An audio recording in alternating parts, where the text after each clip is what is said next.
Brigitte Lahaie, Sud Radio, le sexe au conseil.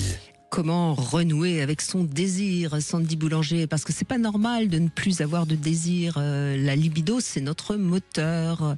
L'envie, c'est la vie, hein, comme on pourrait dire très simplement. Et c'est vrai que lorsque le désir n'est plus là, c'est tout simplement parce qu'il s'est endormi, hein, que ce soit parce qu'on est seul ou qu'on soit en couple. Et dans un couple, l'idéal, c'est que celui qui a le plus de désir apprenne à respecter le manque de désir de l'autre, à condition évidemment que ce dernier joue le jeu, et c'est à ce moment-là qu'on va pouvoir relancer, si je puis dire, le désir de celui qui en a le moins. Parce que si on est là à harceler celui qui n'a plus de désir, ça va provoquer l'effet inverse, hein, on le sait très bien. Alors voilà plusieurs pistes. Déjà, vous le disiez tout à l'heure, hein, s'accorder des petits plaisirs, prendre soin de soi.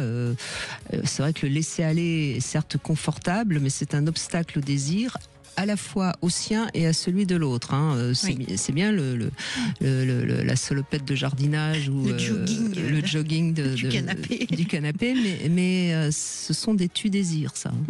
Et d'abord pour soi. Oui. Moi j'aime bien avoir cette image du corset de dignité, hein, mais c'est vrai qu'en jogging c'est plus complexe. Hein. C'est un peu compliqué, hein. Ça met pas tellement ni les fesses ni les seins en valeur, on est bien d'accord.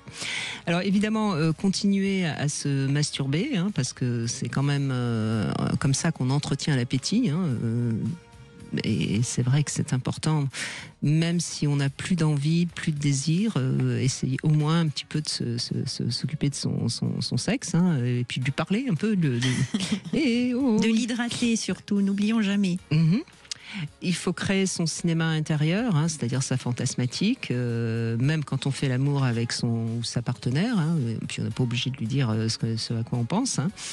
Et puis bien sûr maintenir un bon niveau d'intimité. Ça passe par la tendresse, le corporel, et puis se dire qu'on s'aime, quoi. Parce qu'on a beau dire, se dire qu'on s'aime, c'est quand même un bel aphrodisiaque. Oui. Ça touche le cœur, l'âme et le corps, oui.